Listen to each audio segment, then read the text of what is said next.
Hi. Let's see who we got in here.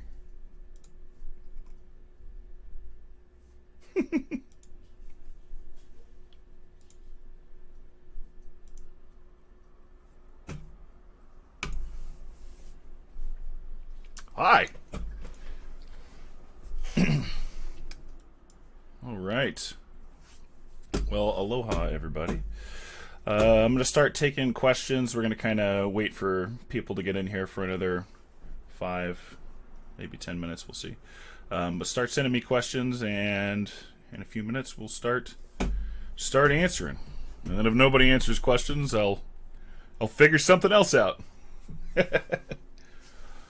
Chrissy, hello.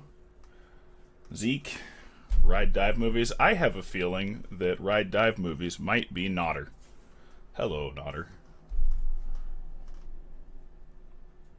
If anybody else is just lurking in there, say something in chat so I can see who all's here and greet you properly.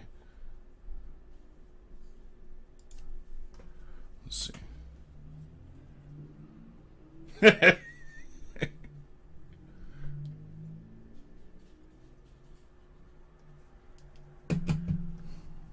That's funny. Hi, Chrissy. Hey, Tommy. How's it going? Long time no see. I hope you are healthy. I remember you would, you're probably on the front lines, aren't you?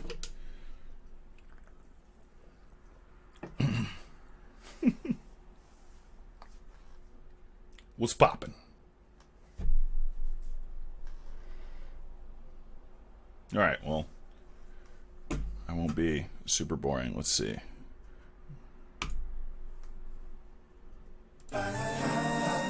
Started out with this.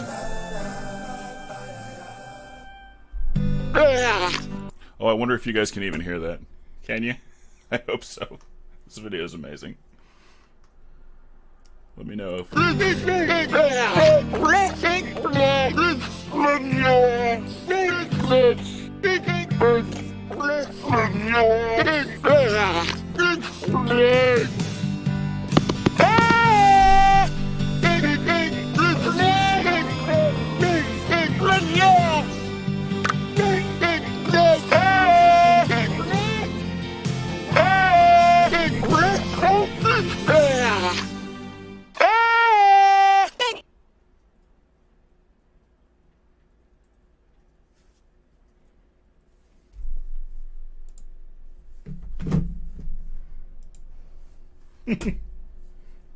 Hopefully you guys could hear that. Excellent. Cool. All right.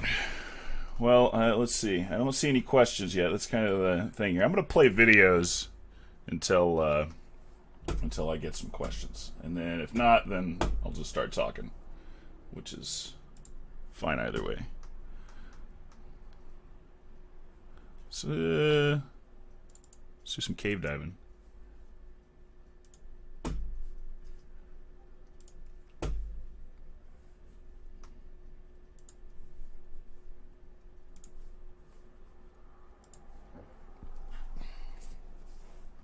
This is Jenny Springs in High Springs, Florida. Probably can't see much of it.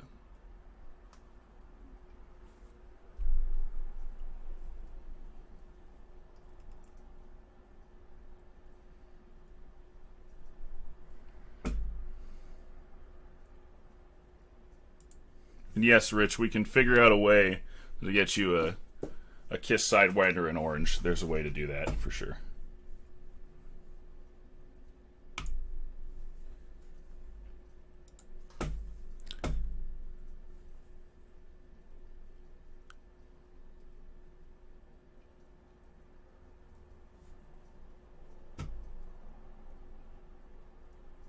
Excellent. Okay, Lorianne, looks like you're here for side mount info.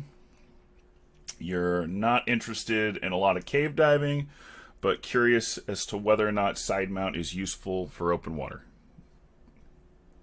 Let's see. Neil, that's not a real question. You're not real. Everybody knows that's you.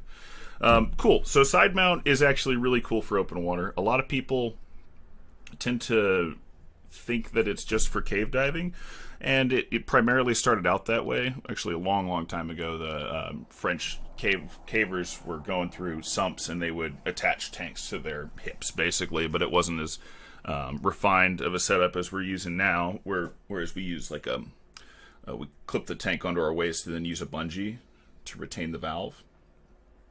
This is a side mount BCD with a rebreather attached to it, by the way.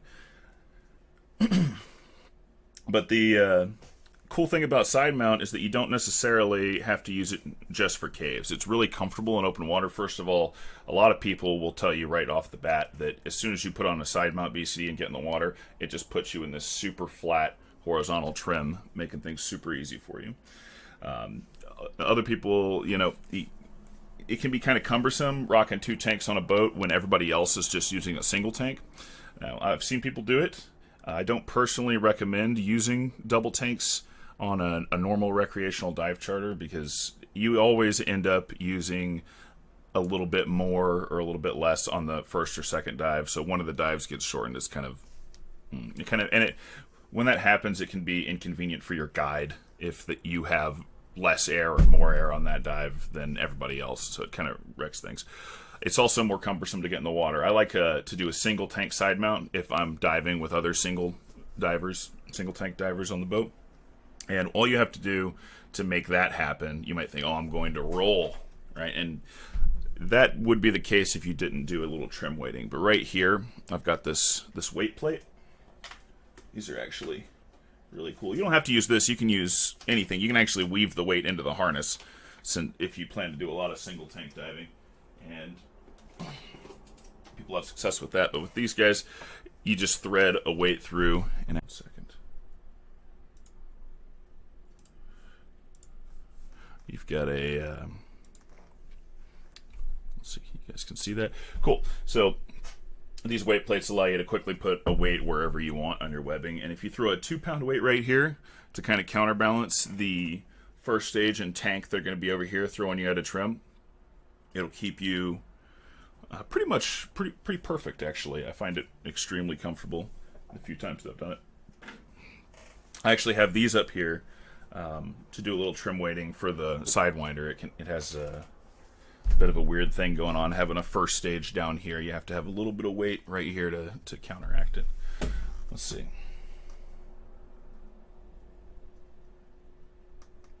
Let's see. Tommy, what would I recommend to a recreational diver who is thinking about tech diving? Well, first of all, come to a thing like this. That's great. And kind of figure out if what you're looking for is deeper. Like, are you trying to go deeper, or are you trying to stay longer, or are you trying to get closer to fish? What are you looking for? So if you're looking for deeper diving, a great place to start. I started with doubles, with back mount doubles, like kind of the typical progression. I started with back mount doubles, moved on to side mount eventually, and I still will use back mount doubles for quickie Florida cave dives and stuff like that, just because it's so much easier to just have everything set and ready to go in the back of the truck, throw it on. It's just a little bit faster. Side mount I like for other certain instances, but I'm kind of leaning more towards using side mount open water because it doesn't take that much longer to get into your gear, and it's a lot more comfortable. It's a lot more stable. You can basically hang motionless and stay in trim. You don't have to kick or scull as much as you do to stay in perfect trim or concentrate on weighting so much. It also feels a little more free because you can actually move your back. Your spine isn't stuck against a rigid back plate.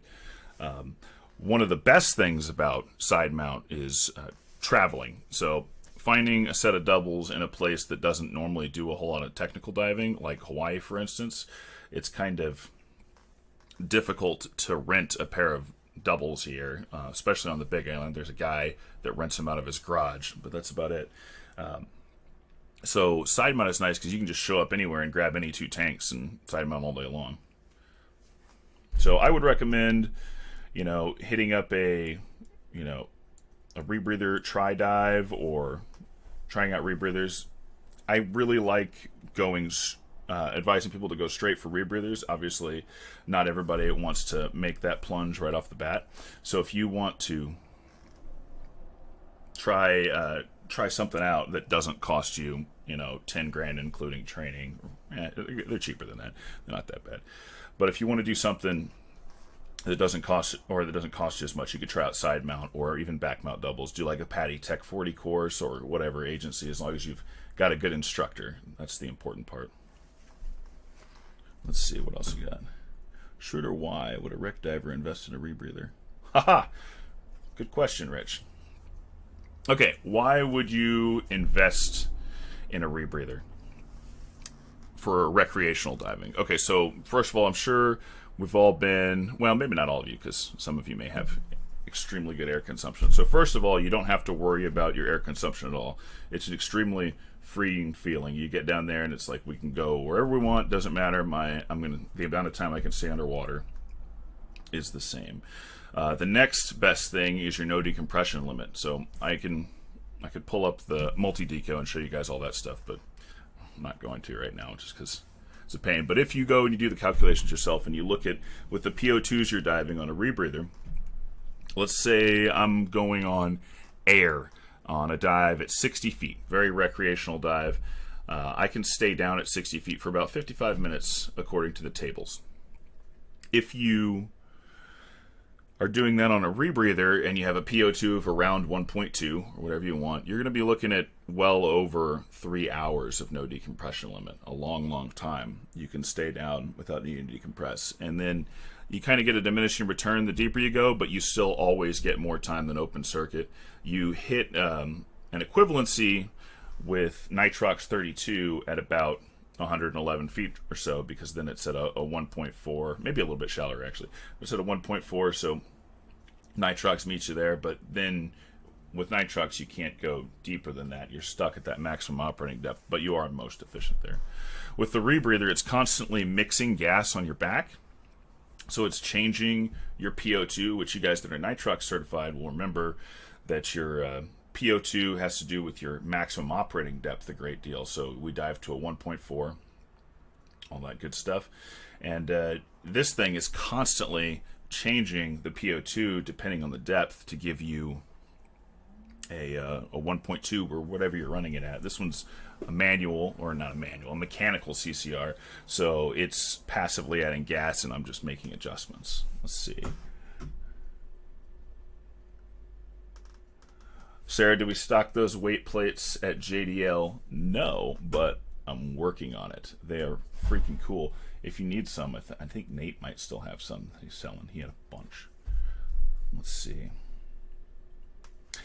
How many days are in a rebreather course? Well, it depends on what course you're taking. I recommend the Tech 40 CCR course for any diver that's beginning, especially if you're going to be interested in technical diving. There is a rebreather and advanced rebreather route that you can take, but I recommend the Tech 40 course because they both take the same amount of time. If you take rebreather and advanced rebreather, which will get you down to 130 feet if you're comfortable with that,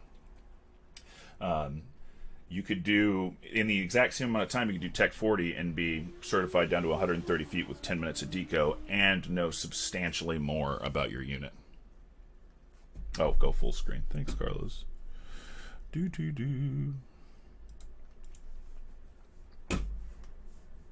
All right. Let's see. What kind of setup do I have behind me? Yeah, that's a great question. So this is the KISS Sidewinder attached to Hollis's brand new side mount BCD, the Katana 2. So right now in the diving world, I was kind of expecting to get a few people that were just interested in seeing and hearing about this BC and this rebreather. This is like the most popular rebreather on the market right now. KISS can't even keep up with the manufacturing. They're having to figure out ways to streamline their process, because I'm pretty sure they're selling more rebreathers than they ever have. I could be wrong, but that's what it seems like to me. So we've got the KISS Sidewinder, which is basically this loop right here, counter lung on the other side that you can't see, manual addition valves, all that good stuff, attached to the Hollis Katana 2. This BCD, the first batch shipped out right before we started hearing about coronavirus, and then it's been super hard to get. and they just shipped out the new ones kind of as Jax was closed for COVID-19. We started getting these in again. So we got 3 originally. I think we've got 3 more now. So if anybody wants one of these, I think we do have some in stock. And I believe there are Hollis kits too with the regulators. So that's a nice way to go. Good way. It will benefit you in the future because the regs are super versatile and the BCD is really good. Can you rent a rebreather? Yes, you can. We have some Mark 6s, and potentially in the future we may have Poseidon 7s in rental that you can try out. And we do have one KISS Sidewinder that you can rent for the course, which is pretty cool. Ron's very excited about his Katana 2. Yeah, that's your Katana 2 is the one I'm talking about, Ron. So go pick it up. Otherwise, I'm gonna sell it. Just kidding. Let's see. What else we got here? Oh, Lorianne, I'm not sure if I answered your question earlier about single tank side mount, but yes, you can definitely do single tank side mount. It doesn't balance weird as long as you have like a 2-pound weight on the other side. Or wherever you find that it sits best for you. Now, there are sort of restrictions on what tanks you use, but the good thing is it's aluminum 80s are the #1 thing that you get everywhere, and those work just fine. If you try to do that with a steel 85, yeah, you're gonna rink the whole time. But yeah, it should be fine with an aluminum 80. I've done it many times. Really comfortable. Let's see here. The Katana side mount rigs, then adapted for rebreather, meant for side mount, but work for both. Yes. So cool thing.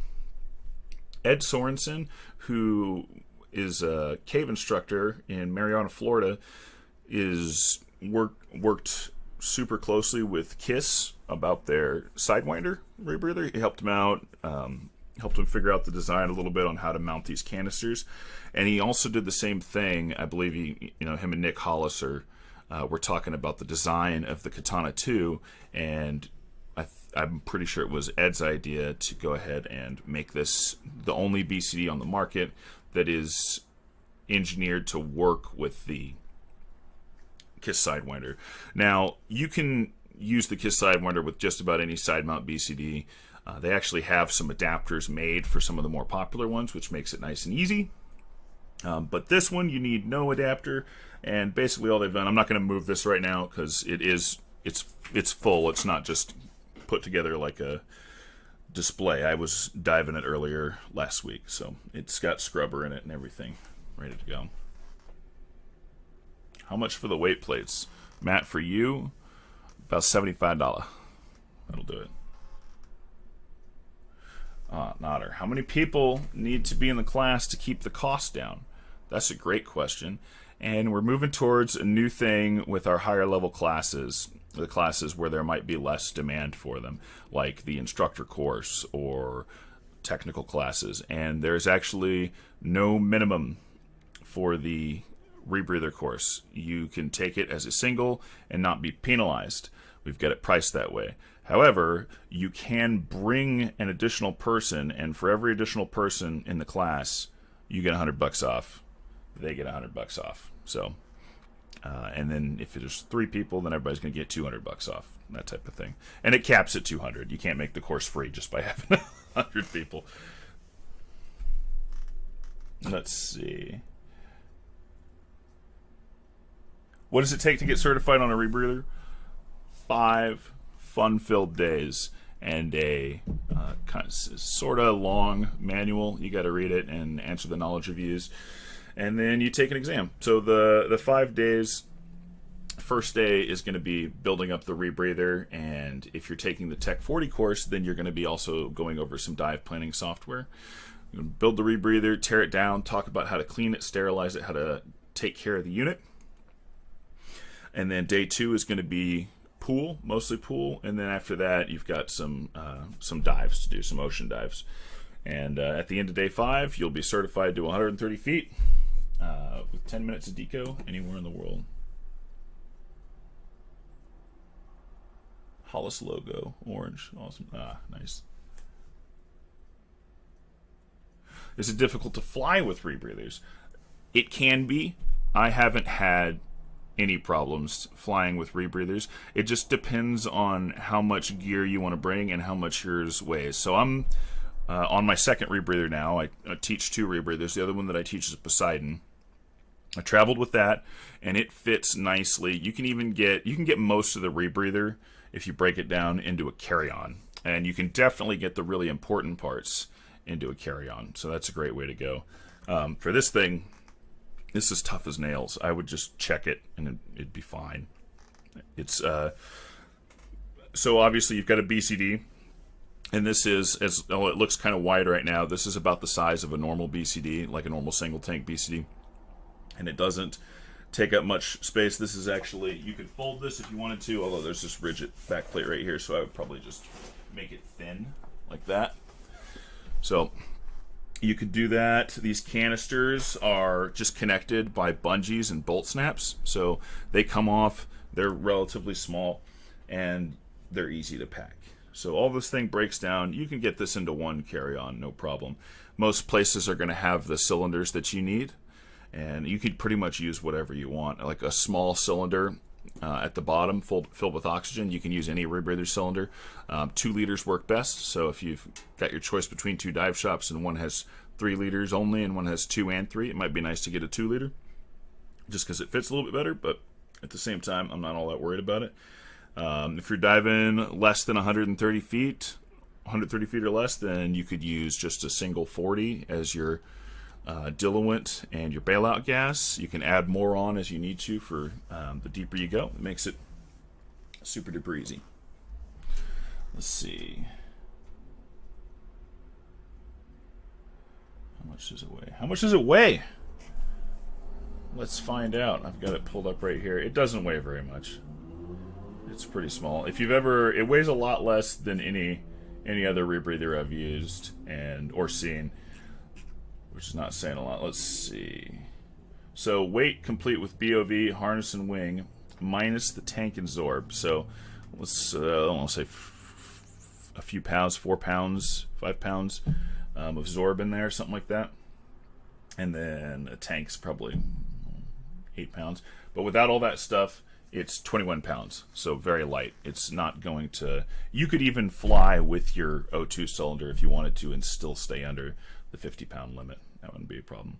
Let's see. Do you travel with a small dill O2 bottles to empty? I have. I don't regularly.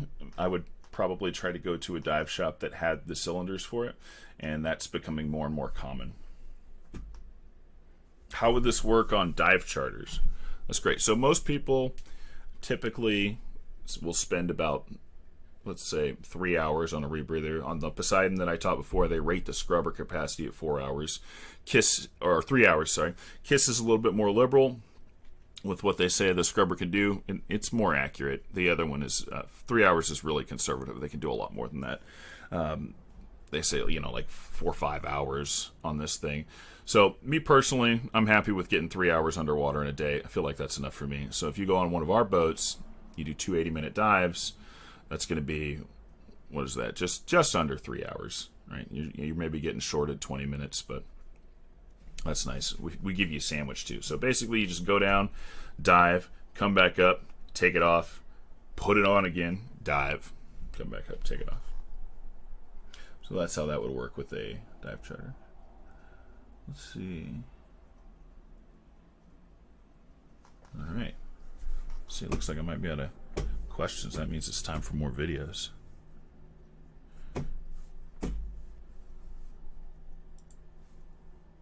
Hey, Jason. This is a great question, Jason. Fantastic. So how's the work of breathing on this unit? How is it in the head down position? Good question. So you can't really tell, but if you can't see that. Anyway, the lower part of the unit, I've got a picture right here. We can make this easier. Haha. All right.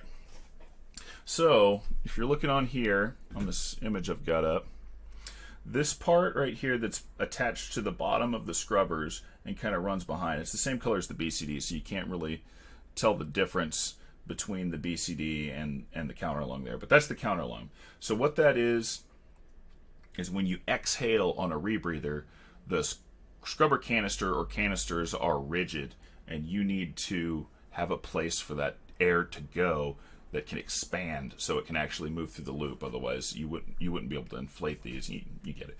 But anyway, because that's so low on your waist where you want all your lift, it makes it a whole lot more comfortable in the water. It's kind of like side mount, and it puts you in that good horizontal trim because it's got your lift like right here, and it's not, you know, pulling your legs up or pulling your head up.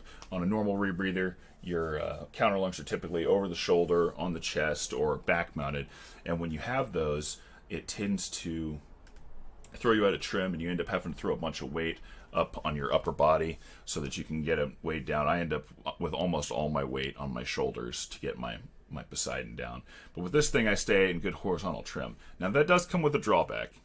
I'm not going to lie to you. So if you're at the surface and you're head up and you're trying to breathe out of this thing, you're going to find that inhaling is the easiest inhale you've ever done in your life because it's pushing the air up into your mouth and into your lungs. But then when you go to exhale, it's difficult.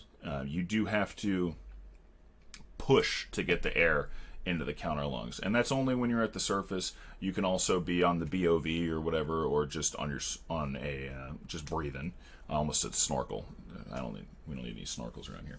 But anyway, and you asked about having your head down, so it would be the opposite. If you put your head down, you would have a difficult time inhaling and a really easy time exhaling. So that's just the hydrodynamics. But when you're diving in proper trim, the work of breathing is fantastic. It's as good as anything I've used. Really good. All right. Ever use a full face mask with this rebreather? Impossible Futures. I know, I've gone diving with you, and I'm sorry that I can't remember your name right now. You could use a full face mask with this rebreather. It would get difficult fast because when you put this thing on, you got to bring the loop over your head, depending on how you're doing it. If you've got a full face mask attached to it, it's going to be a little bit difficult. Rebreathers with full face masks are something that the dive industry is still kind of working on. It can be done, but it's not really the best option. It just kind of depends. If you're super frightened of oxygen toxicity and you think that you're going to convulse, well, first you might want to address the PO2s that you're diving at, but you could also do a full face mask, because if you convulse and nothing comes out of your mouth, then there's really nothing that's going to happen to you. Stop talking about scary stuff. All right, how do I know which rebreather's best for me? That's there's really no best rebreather. There's some really good ones. The Revo is a good option. Those are really nice. I like those a lot because they have a lot of different options. But for me, it's the Sidewinder. I'm the type of guy where I am going to really enjoy being in side mount in open water. It's nice when you're scootering. It's streamlined. It's comfortable, balanced. It's really easy to use. I like the mechanical CCR aspect of it.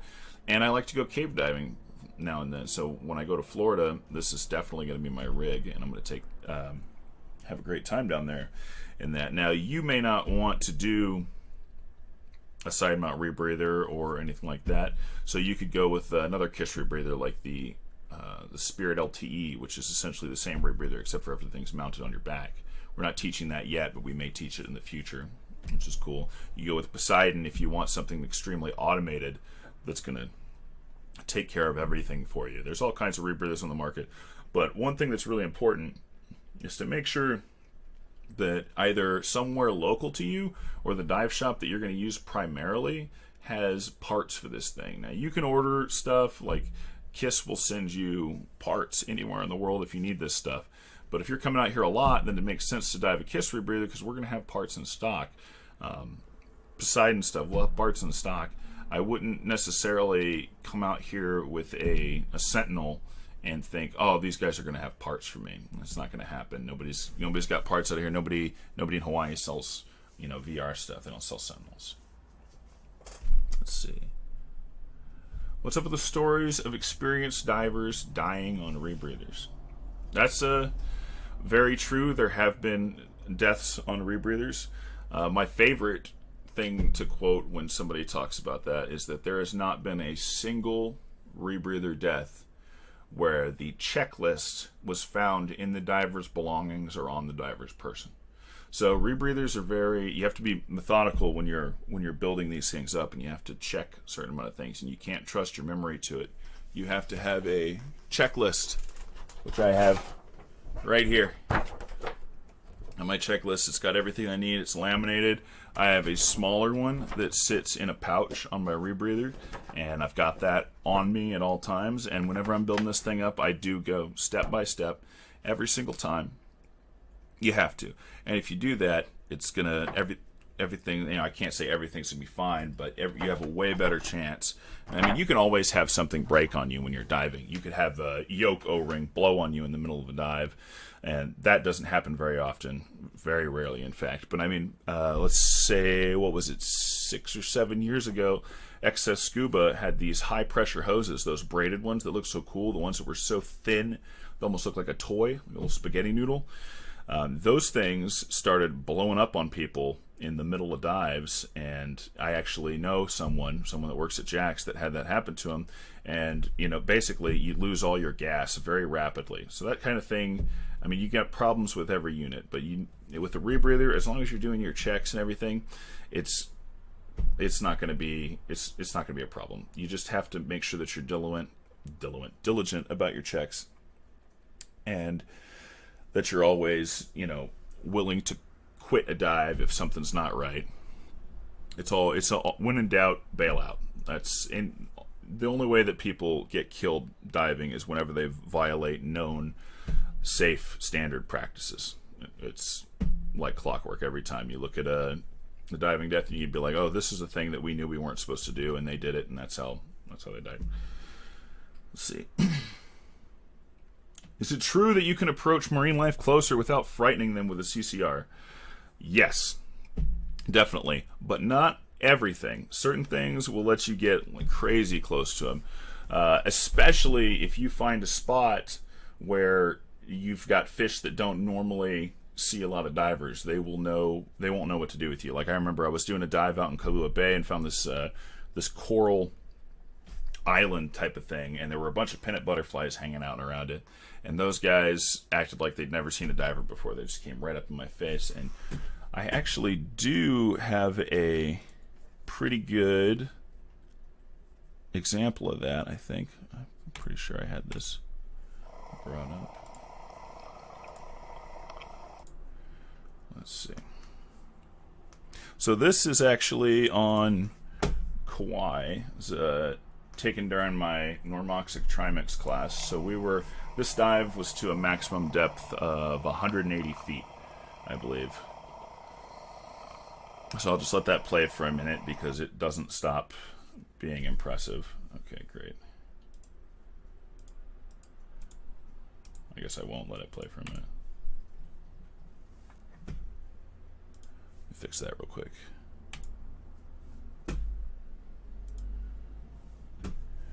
Actually, you know what? This might be even better.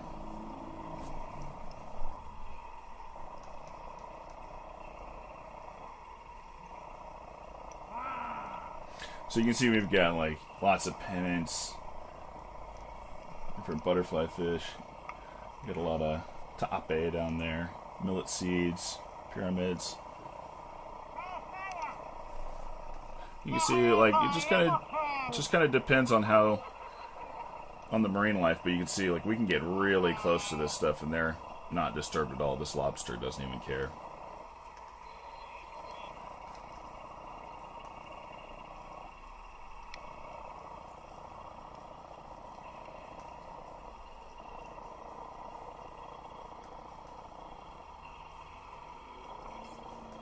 Oh, sorry. My bad. Start it over.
There's a few fish.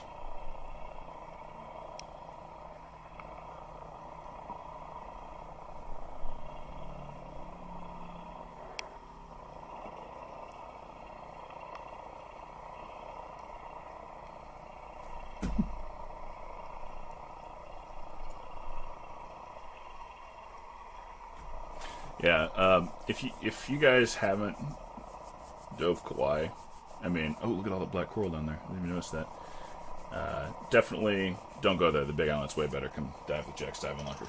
Just kidding. There's a lot of cool stuff on Kauai, too.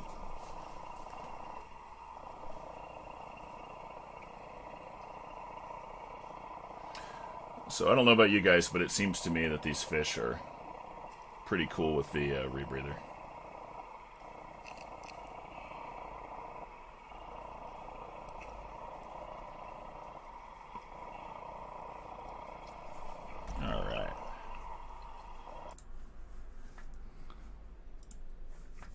Let's see.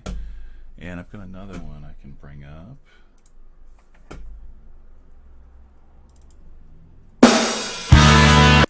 Very loud.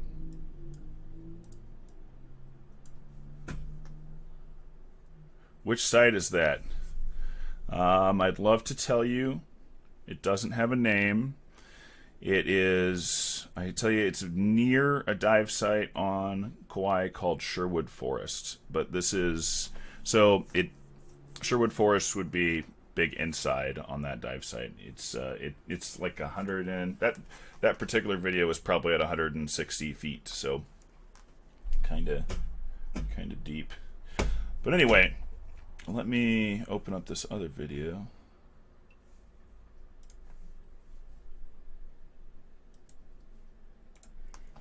So this is the same trip, just a little bit more context. It's kind of a video I made documenting my Normoxic class, which was really cool. There's music. There's no sound normally, but I'm going to get flagged by YouTube if I play the music. So right here, I'm setting up my rebreather. You can't see it, but I've got my checklist right there. Just outside of the frame is my instructor making sure that I've got my checklist right there. There's a bunch of really sloppy rig tanks and a super janky fill station, outdoor fill station. And now everything's finally cleaned up and we've got gear stowed and prepared. It's my instructor, Joe Deturi.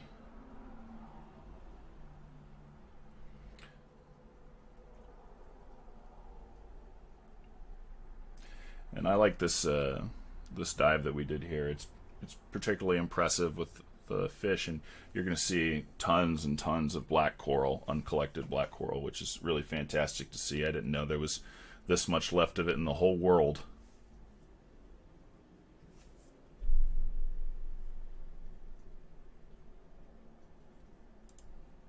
So, lots of fish, and that is all black coral right there.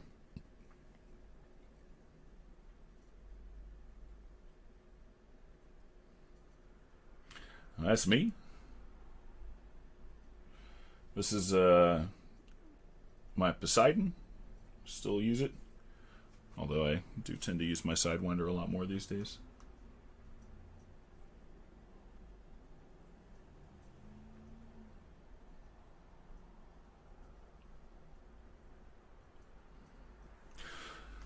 Would you, let's see.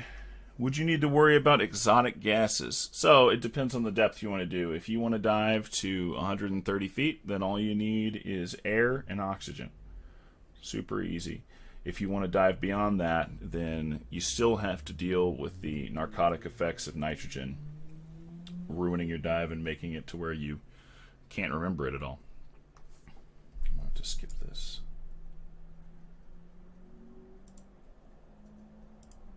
There we go. So you do need some Trimix or Heliox or something like that. You need to get some helium into the loop because it's not as narcotic as nitrogen, so you'll actually be clear-headed when you're down there. I don't know if you guys have ever gone, you know, down to 130 on air or something like that. You start to feel a little loopy, get a little bit of that nitrogen narcosis, or actually they call it inert gas narcosis because you get it from oxygen as well as nitrogen, they've found out. Not a great question. There is theory, there's bookwork to be done, but it's not online. It's an old school. It's like, well, it's not. It's a PDF. They send you a disc and there's a PDF on it, and you read through it, do all the knowledge reviews and all that good stuff. So great question, Jason. Mechanical is what type of rebreather this is. This is a mechanical rebreather. Manual rebreather is not really a thing that's available commercially. It's not a super good idea. So a manual, while this rebreather is considered by some to be a manual rebreather, that's not what it is. It does have passive oxygen addition. So inside of the inside of the manual addition valve, there's actually a small, tiny little hole in here. And I'll wait until I can get up here. That didn't say INTD, that said Patty. Anyway. But inside of this manual addition valve, you've got a tiny little orifice. It's a tiny drilled hole that's super small so that only a little bit of oxygen will leak through it. And it's intended to match the rate of your metabolism, your oxygen metabolism. So it should be theoretically adding oxygen to the loop at the same rate that your body's consuming the oxygen. It gets pretty close most of the time. I'd say at the bottom portion of the dive, so when I'm at the deepest portion of the dive, it's dead on most of the way. But on ascent and on descent, it does require some management. So let's say you start out with a 1.0 PO2 at the surface, meaning that it's 100% full oxygen in your loop. You wouldn't want to do that because you'd start going deep and it would spike the PO2. So you want to start off a little bit lower. Make sure that you're adding air as you go down, because also the loop is going to, the water or the air inside of the loop is going to compress. So you need to add air to it, and so it kind of happens automatically a lot of the time. But that also dilutes the PO2 so that you don't have this crazy PO2 spike and end up at something crazy like a 1.6 or even higher. When you're coming up, the reverse happens. Your PO2 is going to get pushed down. So when you're coming up, you got to make sure that you're watching your computer. I actually dive mine with a Shearwater Nerd. So I've got a screen right in front of my eye, so I always know my PO2. So if I'm coming up, I'm going to need to be letting gas out because the air in the loop is expanding, and I'm going to need to be adding oxygen to the loop periodically. So just little bits of O2 as you're adding, and it's super easy. This is just clipped to my chest, and I just press this button right here, just psh, psh, and I've got all the O2 I need. Let's see. Yeah, that's correct, Nader. You would experience some thicker gas deeper. Helium's nice for that. A lot of people say that, you know, you can take a cheap reg and dive helium in it, and it's better than a high-end regulator, which is probably true, but helium is so expensive it would make that cost prohibitive. Let's see. What else we got?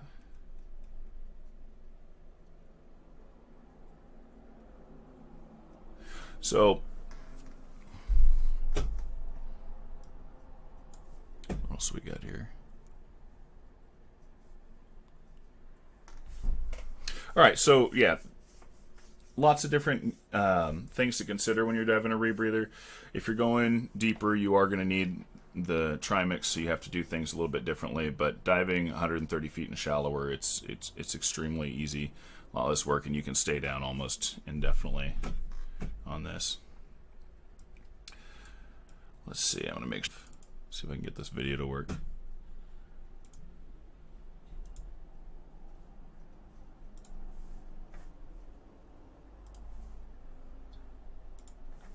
There you go. Something to look at while I read.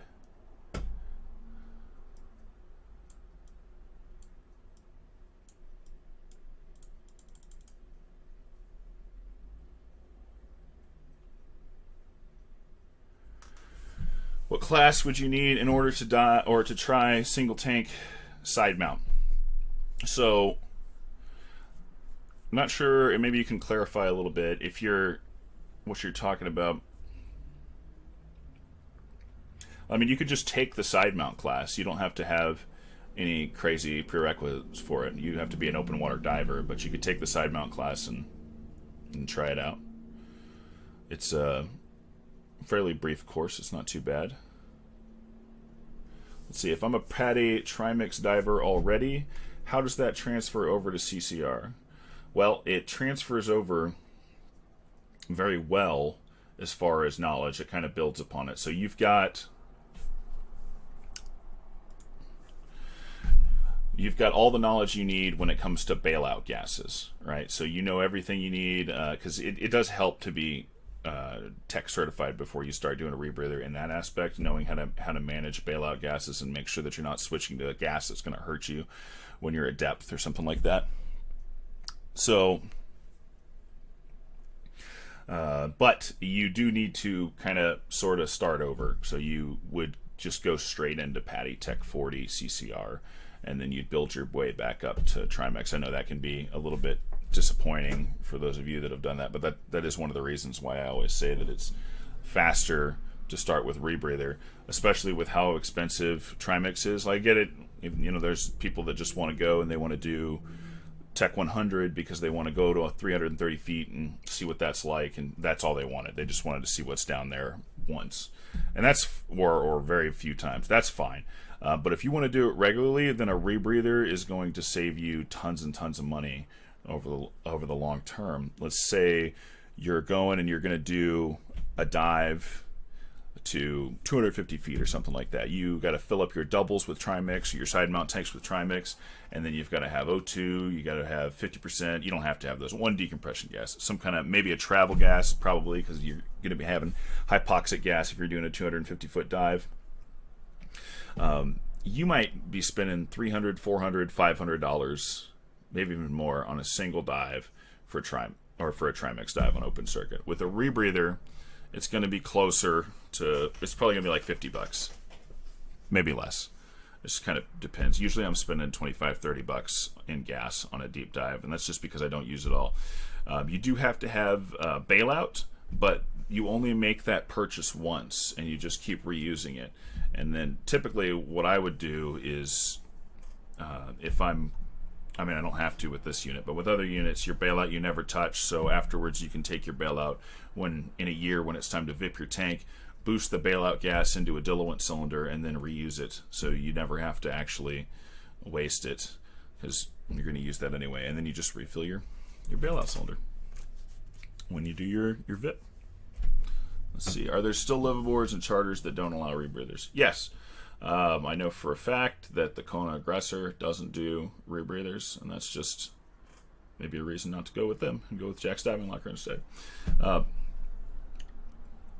there are a lot that are allowing rebreathers. Like if you go to Truck, which is, man, if you're going to Truck Lagoon and you're ever thinking about getting a rebreather, you should think about doing it before you go to Truck, because that trip in and of itself is going to cost about the same as a rebreather, and it's going to be made a whole lot better with a rebreather. Let's see. What's the cost on the unit and the training? So, sort of ironing out pricing a little bit, but especially for crossovers and stuff like that. But right now, the pricing, and there's discounts for buying a unit and all that good stuff, but the rebreather's somewhere in the realm of like $6,000. If you've already got some regulators, like a DIN first stage that you can use as a bailout regulator, or a diluent first stage, then that'll save you money. So yeah, like $5-6 something like that. And then the course itself is $2,000, and then it gets cheaper the more you do that. And that includes your dives, that includes your consumables, includes the instructor. The only thing it doesn't include is the manual, and that's another $73. So you might find cheaper courses online, like if you go look at another dive shop's website, but I guarantee you by the end of it, it's going to cost about $2,000 or more, because they're going to have hidden boat fees. It's going to be like a $1,500 course and then $500 for the boat dives and stuff like that. Haha, it's Craig. Craig. All right, so what does it take for a 7 Tech 60 diver to cross over to Kiss Tech 60? So I have to check with Patty on what level I can cross you over at initially. But I can tell you that the course itself is only 2 days long. It's very quick. We can get you crossed over super fast. I don't know if it'll cross you straight over at Tech 60. It may. I have to check with Patty and ask some questions because I did my initial course on the Sidewinder through IANTD, so I only know their rules so far, but I'm working on it. Nodder. I think you already know what type of dive computers I would recommend for the Rebreather, but I always love talking about my favorite company, so thank you. I recommend Shearwater.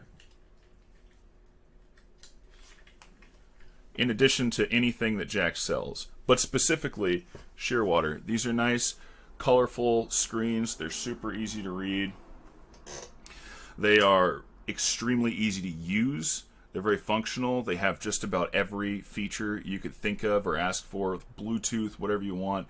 Typically, if some new technology is coming out in the diving world, these guys are leading the way. But these things make it so easy. I was talking to my instructor about a guy that was trying to use a dive computer that will remain nameless for his rebreather, and you need to calibrate your oxygen sensors before every day of diving. So this guy is going to calibrate his oxygen sensors, and it's taking him, 10 minutes to do, whereas with my rebreather, I just hit 2 buttons, and then I'm on calibrate, boom, and then it's done. So it's a lot faster. I have 2 computers on this rebreather doing exactly the same thing. They're both piped in to the same 3 oxygen sensors, and I've got the nerd up here. That's right by my eye, so I can always see it. And if that's what I'm always using, every once in a while I'll just glance at my petrol to verify that that this one's reading correctly, which it should. They're coming out of the same stuff, so it's very rare that they're ever going to be different. Although it has happened. So I hardly ever use this. It's more of a backup, but I do like having it. However, if you don't want to spend that much money on a computer, because you buy the computers for this thing separately, if you don't want to spend that much money on it, then I recommend just going straight up with a nerd. That way you've got a HUD, you've got a dive computer, you've got everything built in, and you don't have to worry about it. It'll save you a little bit of money if you're the type of person that maybe think you might get lost looking at a fish and forget to check your PO2 or something like that. Should never happen. That'll get drilled out of you when you take a rebreather course. We check your PO2 over and over again.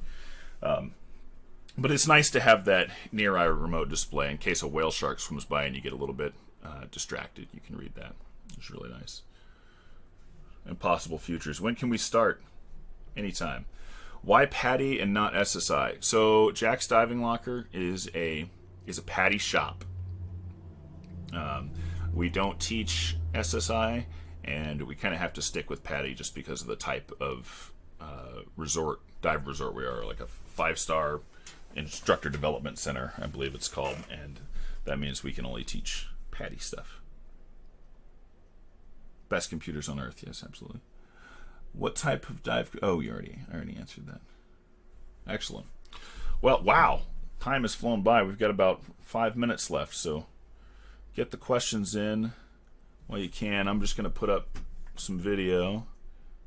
We were just talking about the petrol, so I have to show this video. We were making, you guys, if you dive with Jax, you probably all know Nathan Hayes. We were out in Florida doing some cave training, and we made a joke that Shearwater computers are so great that you wish you could have more, but you run out of wrist space. So then we started talking about, well, what if you start putting them on your ankles?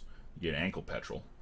So this is a dive instructor checking his students' ankle petrol. The ankle petrol is the next big thing. I'm telling you, it's going to be great for the dive industry. And then while we're here, this is some cave diving that I did in Budapest.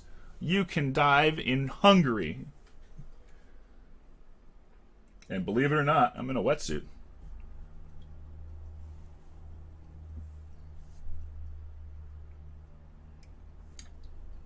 Tommy. If I had to pick one PADI tech course, what would you recommend? So it just kind of depends. If you don't think that you're going to want to buy a rebreather or repeatedly rent a rebreather, then you probably want to just do the regular Tech 40 course. But if you're thinking that rebreather might be in your future, then you'd benefit by just going with Tech 40 CCR because it gets you there already. I recommend anything past Tech 40 be done on a rebreather. Anytime helium goes into the mix, I say go rebreather because it's going to save you so much money. Just the class, the normoxic and hypoxic trimix classes, open circuit, the gas will end up being as much as the course itself. It's incredibly expensive. All right. Hey, it's Chad. All right. Did I miss anybody's questions? If I missed it, retype it and I'll answer it real quick. But other than that, thank you everybody for coming. It was super fun talking to you. Let me know if you want to do something like this again, or if you want to stick to a certain subject. We can talk about other stuff. We can talk about scuba memes. Those exist. Let's see. All right. Well, if that's it, everybody, I'm going to go ahead and cut it. I'll give it a couple more minutes just so it can catch up. Lorianne, thank you very much. That's nice of you to say. And I actually didn't. I had someone doing all these changes for me. This is a super high budget production, and his name is Lefty. This is my assistant.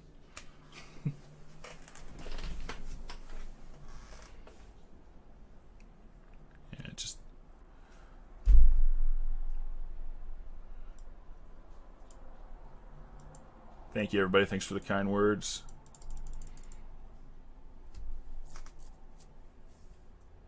Yeah, I think we're going to be doing a lot more. I don't know how many of them will be live. The seminars we're going to be putting out. I hope I'm not saying anything I'm not supposed to. Don't get mad at me, JDL employees, if I blow the lid off something. But I think we're going to be doing short videos coming out from different instructors on different subjects. So look for that in the future, and hopefully we'll do a few more of these live seminars. I don't know how comfortable everybody is with the idea of doing it from their home and whatnot. You guys can come to my house.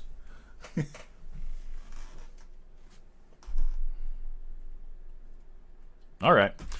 Well, thank you everybody for coming, and hopefully once all this crud is over, you guys can come out and we can go diving.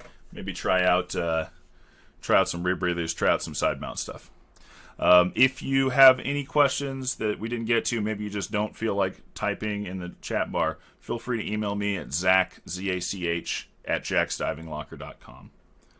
I'll type that down here in case you want to copy it.